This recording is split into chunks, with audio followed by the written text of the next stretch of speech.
In the end, so much depends upon good description. So here's how the ancients did it. For a while, we've been learning about the progymnasmata together, an ancient curriculum for writing and declamation designed to prepare students for grown-up rhetorical jobs in the courts and assemblies and beyond. And, like we talked about recently, these same exercises were translated during the Renaissance and became the most popular curriculum for training writers. One of those exercises was description, or ecphrasis, if you want to use the Greek. And I'm sure you do. Well, of course I do. It's way more fun that way. You know, it's really wild what you think is fun, bud. Oh, come on, and you're an expert in fun now? Yes. Fun can be found in activities like resenting everyone, inventing acids, and cultivating poison oak. You're full of fun. Anyway, as everyone's favorite Aphtonius explains, ecphrasis is descriptive language, bringing what is shown clearly before the eyes. And since you're an astute viewer, you might be thinking that description is unavoidable in exercises that we've already discussed previously. And that's true, but ecphrasis is description dialed up to the max. As Nicolaus puts it, the kind of description you might do just in a narrative is an exposition of facts. But ecphrasis aims to turn your hearer into a spectator, to transform hearing into seeing. In some ways, ecphrasis is the original show don't tell.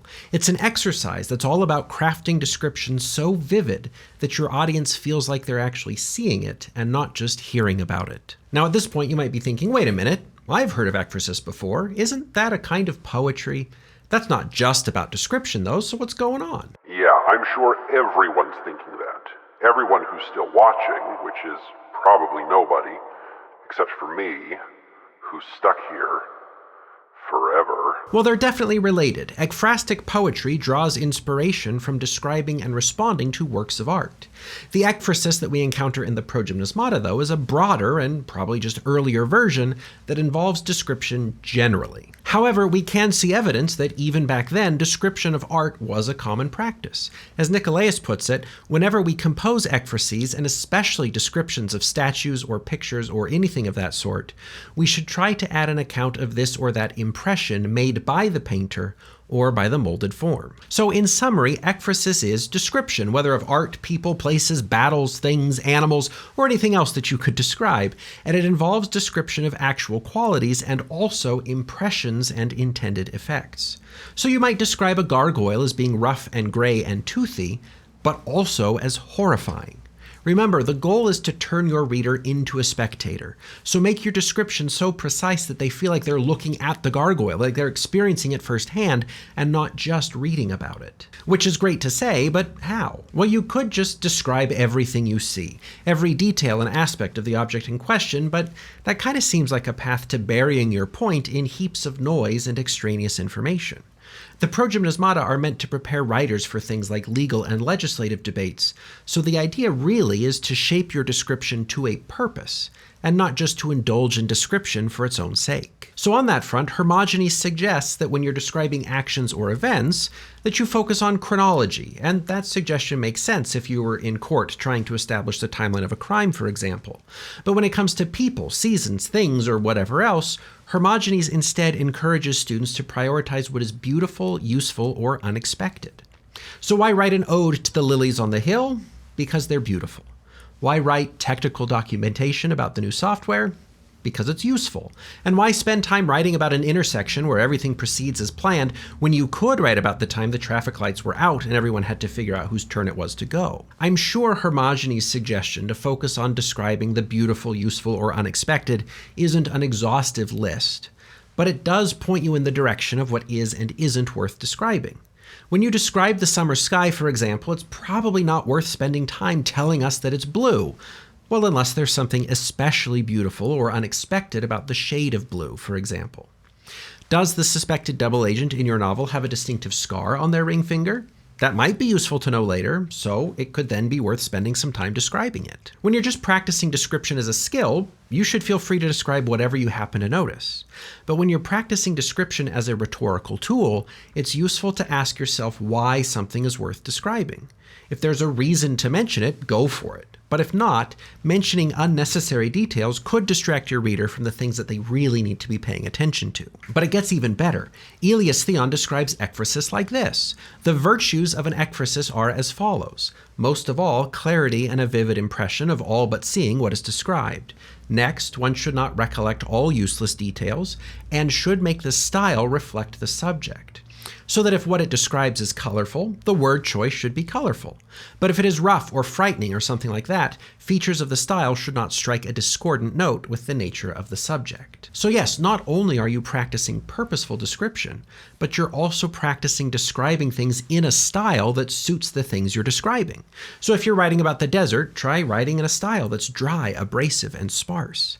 If you're writing about a parade, aim for colorful, energetic, and celebratory. Well, unless you're at a parade against your will and you really just want to be at home playing video games, then write in a style that suits your resentment. Finally, a suggestion I can get behind.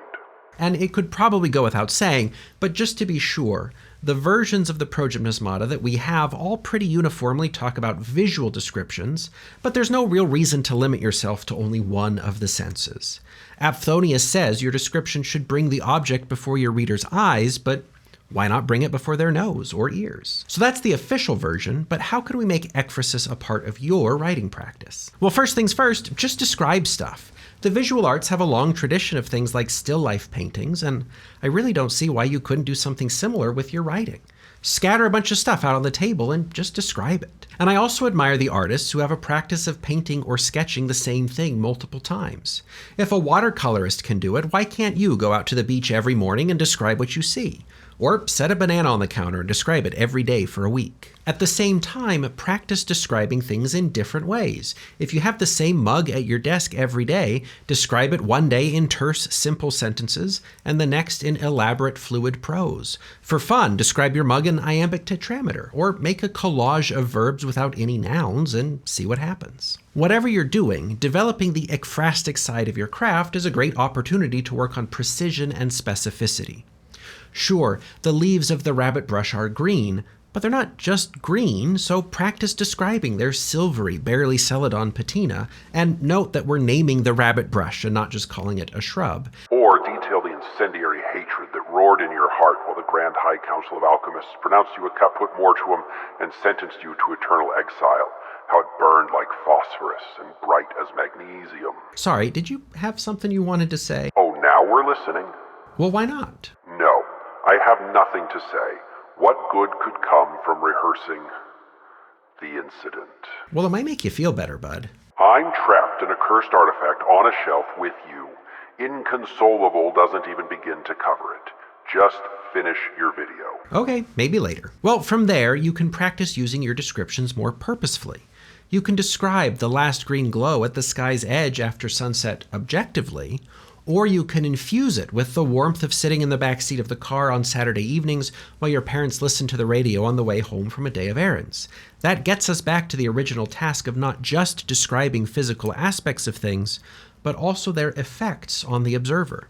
How much more interesting is it to avoid just telling the reader that it was cozy to write home, and instead to use the description to make them feel that coziness? On the flip side, you can go back through something you've already written and do some ruthless trimming. Yes, that description of the buildings downtown might be achingly beautiful, but does it serve a purpose? Does the description tell us something about the larger point of the essay or plot of the story or arc of the poem? Or is it merely pretty? Now, I'm all for merely pretty, but most readers will want the description to be more purposeful than decorative. So remember the rhetorical roots of ekphrasis, and ask yourself if, in the context of a larger work, something really needs to be described, and if so, why. But before we quit, and on that note, description is good. It can make your writing livelier and more engaging, but it's a virtue that can become a vice. I've listened to art teachers say, for example, that it's not necessary to paint every leaf on a tree. You can just paint the impression of leaves on a tree. And I think the same can be true for writers. Yes, it's good to practice precise, detailed description. But if our brains can easily interpret a blob of green paint as a pine tree, Well, then why can't they correctly interpret the impression of a character getting out of a car? Do you really need to describe in detail how she depresses the button to release the seatbelt, catches the buckle as it swings back, and then guides it to its place beside the door before reaching for the latch to open that same door, feeling the sturdy click as the inner mechanics of the door let go of the car's chassis, and so on? Well, maybe if there's something unusually beautiful, useful, or unexpected about the way the character gets out of the car. But I've seen some writers over the years get really bogged down with the made-up pressure that their writing has to be an exercise in ultra-detailed hyper-realism. And that's certainly a style of writing, but it's not the only style. If an impressionistic painting can be beautiful, why can't an impressionistic poem? Having good descriptive technique is always good, but once you feel comfortable and in control of your descriptions, well, then you can start practicing artistic or stylistic deviations from that basic technique. In other words, write how you want to. But first, develop the skills and techniques that will help you to be truer to your style. If you're fully in control of your descriptions, then you'll know that they're accomplishing what you want them to, and not just hoping that they will, which is often the best newer writers can do. But anyway, that's ecphrasis, a general exercise in precise, purposeful description that, over time, became better known as a specific subgenre of poetry. Funny how things work out, isn't it? Hilarious. Okay, but how did things work out? You mean the incident?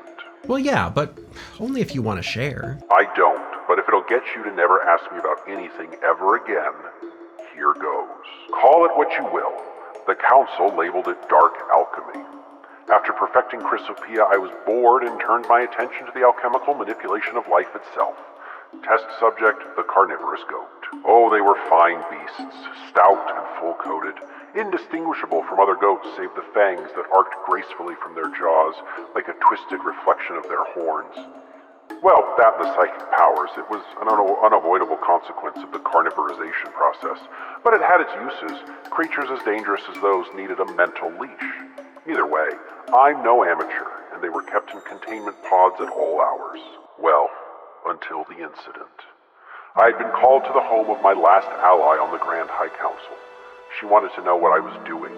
She told me there were whispers among the High Counselors that I was dabbling in forbidden secrets. She urged me to stop whatever I was doing, asked me to consider the future of my apprentice. What would happen to him if my work was as corrupting as the council feared? We had worked together on countless projects. How could she doubt me, question what I was capable of?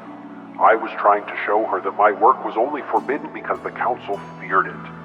Feared it would be the end of their power to control and limit the exercise of alchemical knowledge. I was ushering in an age of peace and freedom. And then a cry pierced the evening air. Deep, full-throated, somehow louder than sound. It resonated in our very skulls.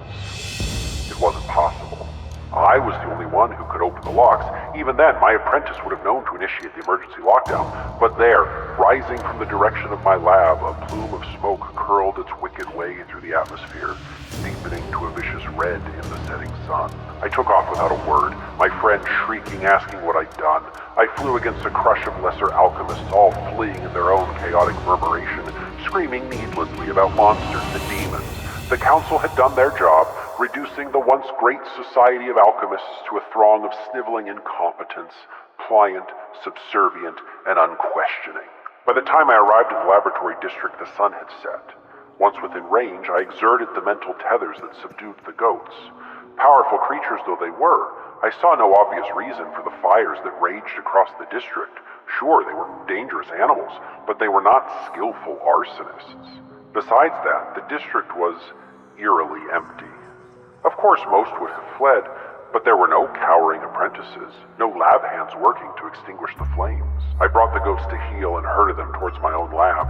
In the dark of the night, the column of smoke billowing from my laboratory caught the glare of the surrounding fires, a terrible tower of flickering orange and black. The goats resisted as I urged them on. I had not created them to feel fear, and yet it was fear they sent shivering back along our psychic connection. But there was nothing left. No laboratory, no instruments, no notes. At the trial, I learned that even my apprentice was unaccounted for. So I hovered there near the crater, the goats straining against their mental leash behind me. And I remained hovering even as the elite guard of the Grand High Counselor descended around me and placed me under arrest. Without a sound, they lifted me into the night. You know, they called it an emergency trial. The goats got out, sure, but nobody was hurt. But that didn't matter.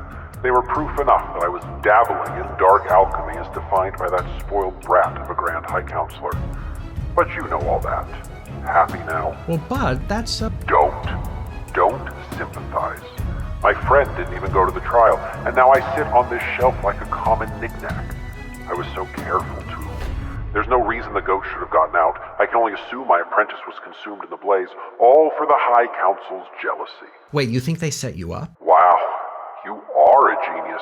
Yes, I think they set me up, but none of that matters now. Show's over. Thanks for watching. Like and subscribe or whatever. Oh, and write some descriptions. That'll fix things. Well, hey, we can still... I said the show's over.